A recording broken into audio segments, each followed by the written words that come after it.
To the editor guilty of not being a mind reader?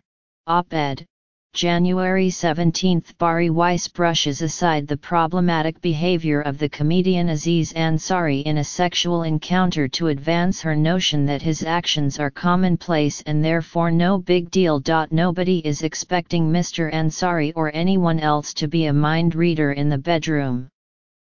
But he didn't need to be, because, according to the account in the website Babe, which Mr. Ansari didn't dispute, Grace, his accuser, made it clear that she didn't want to proceed. She did this when she repeatedly removed her hand from his penis and when she said, "I don't want to feel forced and no, I don't think I'm ready to do this." It's on him that he ignored those actions. Grace's ideas aren't retrograde. She was simply asking Mr. Ansari not to continue to push her for sex.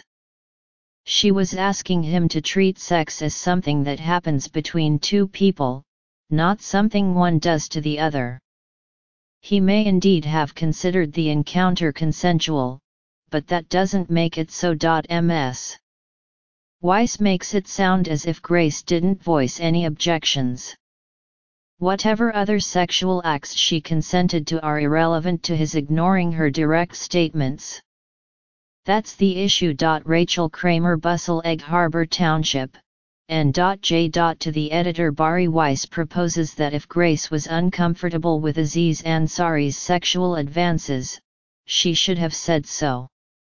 This prescription has two flaws. First, Grace reportedly did tell Mr. Ansari how she felt late in the encounter, specifically mentioning force and the risk that she would hate him. Second, young women like Grace, who was 22 at the time, may be reluctant to explicitly say stop it for fear either of angering her date, who is stronger than she, or having no impact at all, as happened here. Far from asking men to be mind readers, as Ms. Weiss claims, supporters of Me Too call upon men to acknowledge that they are not mind readers who can tell when a date really wants sex. A thoughtful man will use his words to ask whether his date is okay with what is happening, letting her know that she can safely say no and that her wishes will be honored. Sherry F. Kolb, Ithaca, N.Y. To the editor, Aziz Ansari and his accuser went on a date. She accompanied him back to his apartment, allowed him to perform a sex act on her, reciprocated, rebuffed his efforts to take it further, then got up and left. The Me Too movement has exposed plenty of lecherous predators, but Mr. Ansari is not one of them.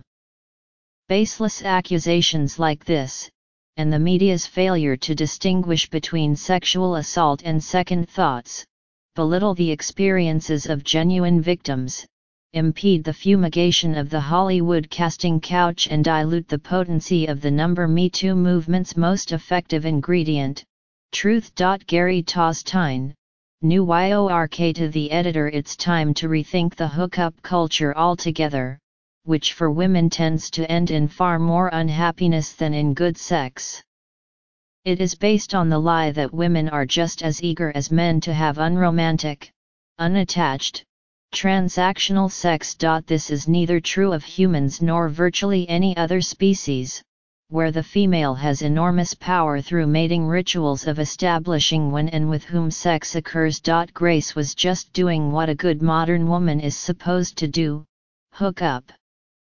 But even if she had halfway decent sex with Aziz Ansari, a virtual stranger, she would still likely have felt some primal regret, that men are all the same.